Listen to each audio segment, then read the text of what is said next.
My name is Goins. We started our franchise in August. We signed our papers in July. So it was a pretty fast transition from signing our paperwork to starting the holiday season. Our situation is a little bit different than most, I think, franchisees coming in because we bought an existing franchise. The previous owners were really only focused on mosquitoes, and the brand as a whole is moving toward a broader pest control model. And so we saw a lot of opportunity in that to scale their business. We really like the idea of having existing customers. So be able to take advantage of those resources that are already there, so we're not starting from zero, and scaling that part of the business. But when we signed our papers, it was the middle of the pest control season. And so we didn't really want to try to figure out how to run that business while it was in probably one of the busier times of it.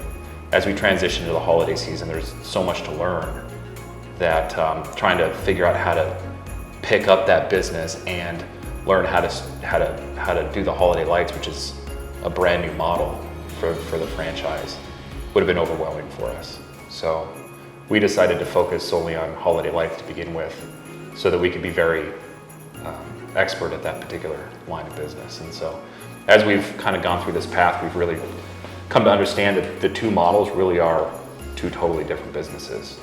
And so kind of gaining that expertise and focus was necessary for us to have the kind of success that we did have. I think we were in the top 5, I think, in new franchisees. And there was a lot of learning as a consequence of that. So we put out a lot of advertising because we weren't quite sure what the response was going to be. I think when we first got back, we started putting them out, and I was a little nervous because we weren't getting a lot of responses, and it gradually increased. And then as soon as October hit, it just kind of blew up.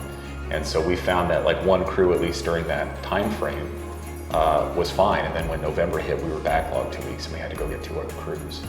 And so we ran those crews for a few weeks, and then it kind of tapered off as soon as Thanksgiving happened, because it was a short window between Thanksgiving and Christmas. So there was a really tight window where it just got really, really busy.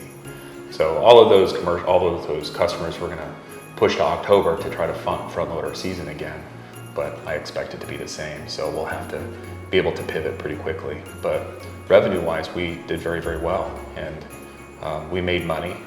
We were positive even after all of our startup costs, buying materials and ladders and all that kind of stuff. So yeah, I mean, next year's going to be even stronger. So I would imagine that with all of our learnings, the number of new customers will be twice what it was this year, and then we'll have, let's say, 80% of our previous customers coming back. So yeah, it's a huge, huge advantage. I mean, revenue-wise, comparatively, our Humbug season matched the pest control business that we bought, and that was 3 months worth of work to match that revenue.